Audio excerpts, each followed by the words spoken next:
Everyone, and welcome to this in-depth explainer.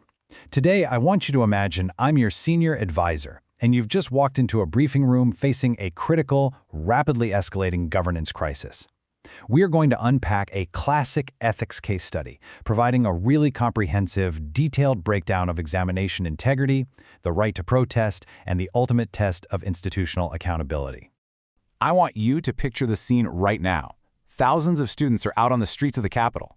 An incredibly high-stakes State Public Service Commission exam has just been compromised by a leak. The tension is absolutely cinematic. We're talking hunger strikes, barricades, and a state administration that is completely on edge. You know, this isn't just a logistical failure anymore. It's a profound, deep-rooted crisis of trust. Okay, let's dive into this roadmap. 1. The exam integrity crisis. 2. Uncovering core ethical dilemmas. 3. Step into the hot seat. 4. Mapping competing stakeholders. 5. Evaluating administrative options. And 6. Institutional reforms and solutions. Part 1. The exam integrity crisis. Let's look at the timeline of how a single administrative failure morphed into this massive public movement. Back on April 19, 2026, the State Public Service Commission preliminary exam was held. But shortly after, allegations of a massive paper leak and deep irregularities started surfacing. By July 29, furious candidates had gathered in the Capitol, launching indefinite protests and hunger strikes. Fast forward to August 9, 2026, and official talks between the government and student representatives completely broke down. And right now, the movement is still active and totally unresolved. So what exactly is happening on the ground? Well, the protesting candidates have very specific demands. They want the exam canceled entirely, a transparent, independent CBI or judicial probe, and immediate action against the culprits. Now, to be fair, the state hasn't been entirely silent here. The crime branch did file an FIR under the Partiya Nyaya Santita for conspiracy, fraud, and forgery. But there's a dark cloud hanging over all of this. There is a worrying historical pattern. In past instances of similar leaks, the police have actually resorted to using force against student protesters. So right now, the tension is basically a powder keg waiting to go off. Section 2. Uncovering core ethical dilemmas.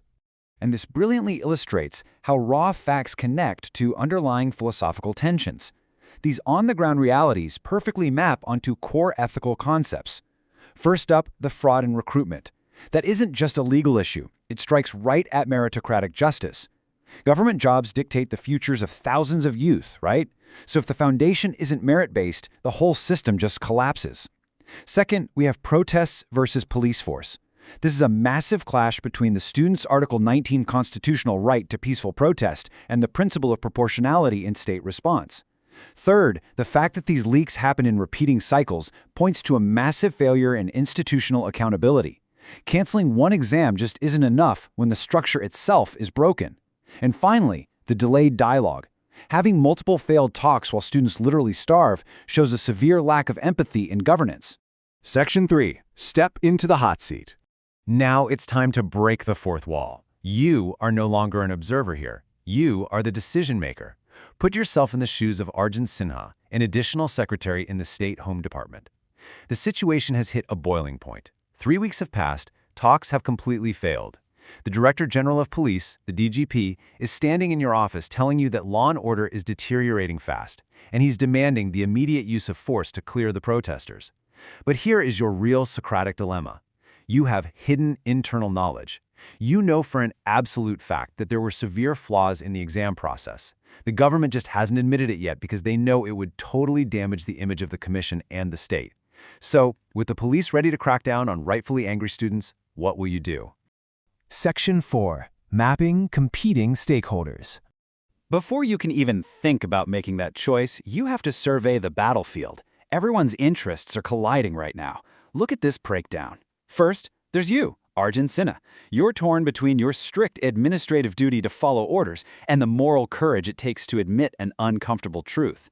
Then, you have the protesting students, fighting desperately for their right to fair recruitment and basic justice. The police administration is strictly focused on maintaining law and order, sure, but they run the massive risk of using excessive force. The state leadership is sweating over their short-term political image, potentially sacrificing their long-term credibility in the process. And finally, the silent stakeholder, the future youth of the state, who are at risk of completely losing trust in the entire public recruitment system. Section 5. Evaluating administrative options. Now, what's really interesting about this slide is how classical philosophy completely eliminates the easy ways out here. Let's look at option 1. Give the DGP the green light and allow police force. Sure, it might restore immediate order, but philosopher John Stuart Mill warns us that suppressing dissent and freedom of expression deeply harms society in the long term. It just suppresses the symptom without curing the disease, which is the flawed exam. Okay, what about option 2? Just ignore the protests and hope they quietly fizzle out over time without any formal admission of guilt. Well, Immanuel Kant would argue that inaction, especially when you know the truth about the exam flaws, is a severe moral failure. Hiding the truth is a direct violation of your administrative duty and just breeds long-term public distrust. So both of these options totally fail major ethical tests. Which brings us to option 3, honestly the absolute best choice. You have to go to the senior leadership, explicitly admit the internal flaws, propose a time-bound independent probe, and maintain direct ongoing dialogue with the protesters. This is deeply rooted in Mahatma Gandhi's principle of satyagraha.